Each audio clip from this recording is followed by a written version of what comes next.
Introducing the African Diaspora News Channel app, your gateway to stories that's overlooked by the corporate mainstream media.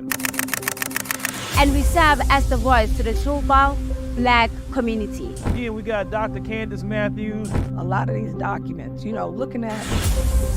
We are committed to informing and educating through the power of media. This country is supposed to be about the land of the free for all. It has not been free for Black people, and we are tired. With our platform, we're helping to end injustice by exposing it. Join us in standing for excellence in journalism and serving our community. Download the African Diaspora News app today. So the youth of South Africa decided to retaliate against the government of national unity. It looks like we are not happy with the new formation of government.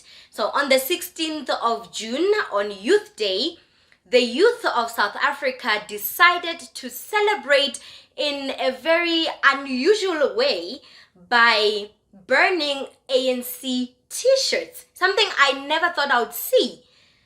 So this really showed me that we are taking a step in the right direction as the youth. We are starting to wake up and see the ANC for what they truly are. Hello, my name is Renee Lumurema and I am your host right here on the African Diaspora News Channel, reporting live from Johannesburg, South Africa. In a video here, what we are seeing is the youth starting to rise up. This is a rise of a fearless generation where they are retaliating against the government of national unity by burning ANC t-shirts as they feel like the ANC has betrayed their legacy. They have betrayed what democracy stands for. And I totally agree with them. The ANC has done the unthinkable by forming a government of national unity with Freedom Front Plus that only takes care of Afrikaner nationalists, and the DA that only takes care of the minority of South Africa, which is the white people that only care about the private sector and only want to, put the white monopoly capitalists forward. And they plan to marginalize us in worst poverty states. So the youth of South Africa finally waking up to see what Ramaphosa has done to our beautiful democracy, the Rainbow Nation country, is totally mind-blowing, to say the least. We are taking a step in the right direction, as I've mentioned earlier. When he created the government of national unity, he wanted to be an inclusive government. He did not want to discriminate, but this is an act of betrayal because the white people of this country are not remorseful for their actions. They do not want to take responsibility for their role in the apartheid system. They continue to benefit from the legacy of apartheid till today. So you Ramaphosa, including them in the ruling government, you are spitting in the faces of the young people that died fighting for our rights in 1976, June 16. You are saying Steve Biko's movement means nothing to you because, let's be honest, Ramaphosa, you have never experienced the brutality of the apartheid system. So it is easy for you to want unity with people who caused a division within our country, people who do not even want unity amongst Black people across the globe, across the African continent, people that do not know what unity is. The minority of this country are the ones benefiting from the so-called democracy. The high unemployment rate within the Black youth and how the apartheid legacy left a trust fund for the white people. Today we see these young white people living the young high-rolling life, the young soprano life, living the CEO life because of the apartheid trust fund. So of course the youth of our country will be livid to the core when they found out that the government of national unity will include the DA.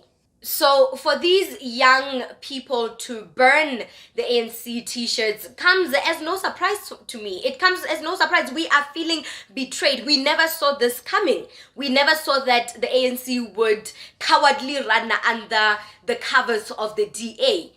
It is something that I never saw coming. I honestly thought a government of national unity would be made up of Black parties. So the ANC kept the EFF and MK out in fear that they would want to remove Ramaphosa as president, because as we know it right now in the ANC, no one is suited to head the ANC. No one is a perfect candidate to become the next president of South Africa because they are all corrupt. So Ramaphosa remaining as president is guaranteed that their pockets will remain full, because with Ramaphosa comes the private sector markets. So the youth is not taking, because we are still unemployed. We are still very hungry. Poverty is still thriving in our community. The things that were, the promises that were made to us in 1994 are still not fulfilled. Today, the high unemployment rate in the youth is soaring up the roof. It is increasing every quarter of the year.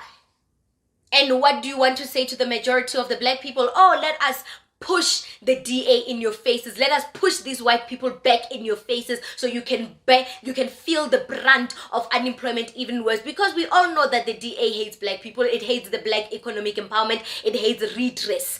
It hates whenever the black people feel like they are stepping into power. It hates that.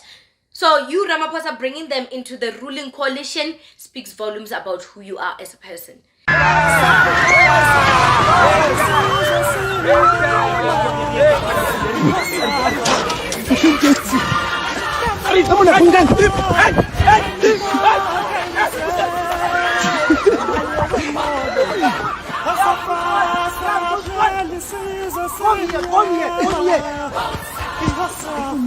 You're Muslim! Come here! Mother Moses! You're Muslim! Mother Moses! So the youth burning those ANC t-shirts is a beginning of a fearless nation, is a beginning of our eyes being opened, and is a beginning of many changes about to happen in the black community for the majority of the black people in South Africa. What do you think about this segment? Comment to us in the comment section below. Don't forget to like and share the broadcast. Subscribe to our YouTube channel. Hit that notification bell so you don't miss these groundbreaking conversations right here.